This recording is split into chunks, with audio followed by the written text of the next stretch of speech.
Tentunya kalian sudah tahu kalau sebagian besar dari spesies makhluk hidup dibedakan menjadi dua berdasarkan jenis kelaminnya, yaitu jantan dan betina. Pada manusia, seseorang yang berjenis kelamin perempuan akan memiliki kromosom kelamin yang terdiri atas sepasang kromosom X. Sementara itu, seseorang yang berjenis kelamin laki-laki akan memiliki kromosom kelamin yang terdiri atas satu kromosom X dan satu kromosom Y.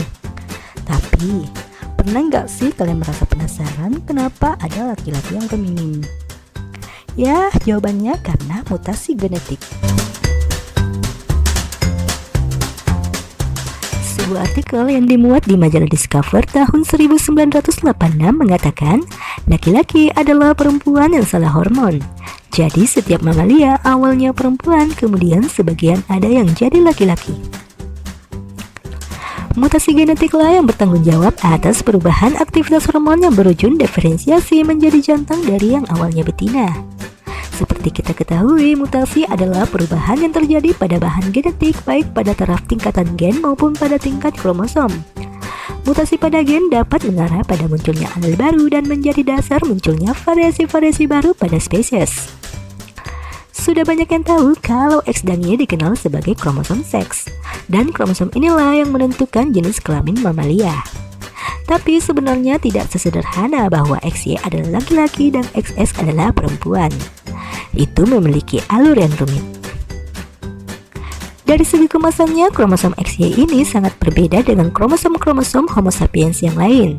XY ini bukan pasangan kromosom identik. Dibanding ukuran X, Y jauh lebih kecil, seolah-olah ada tambahan yang muncul mendadak karena tuntutan keadaan. Tak banyak yang tahu bahwa munculnya jenis kelamin laki-laki adalah akibat hadirnya kromosom pengganggu Y yang mengubah stabilitas hormonal. Jadi awalnya cuma ada kromosom X, kemudian kromosom Y ini muncul tiba-tiba di antara kromosom X dan mengacaukan segalanya. Kromosom Y ini tidak sebanding dengan X. Kromosom X jauh lebih perkasa dalam segala hal. Akibatnya terjadi konflik antara X dan Y sehingga terjadi perkelahian yang tak seimbang. Dan akhirnya kromosom Y pun kalah dan selalu harus bersembunyi sambil membuang bagian-bagian yang tidak penting untuk fungsinya bila berhadapan dengan X. Artinya secara genetik mamalia perempuan memang jauh lebih perkasa dari mamalia laki-laki dalam segala hal.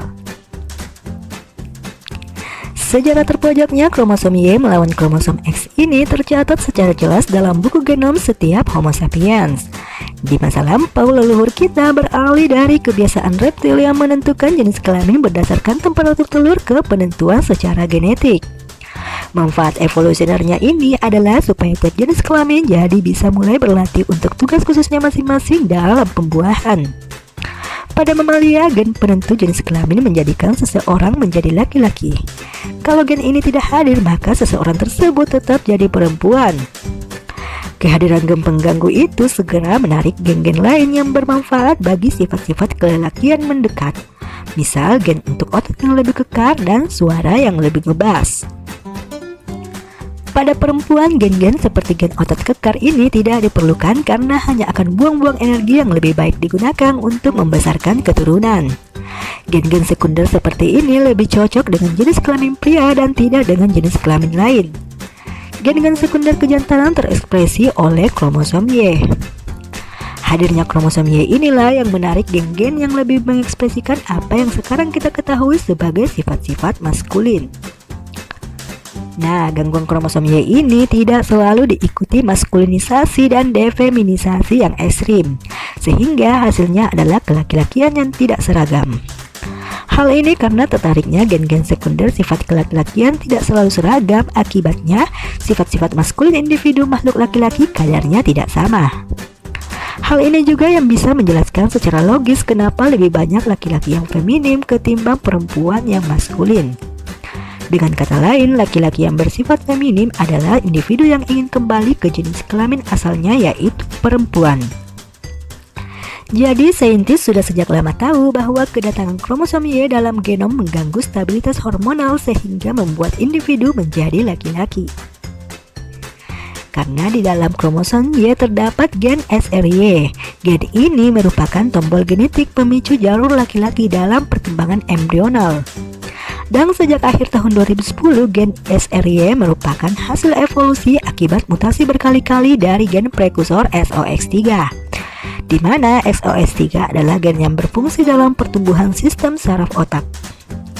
Jadi sekarang jelas bahwa mutasi gen ini yang membuat aktifnya jalur laki-laki pada mamalia.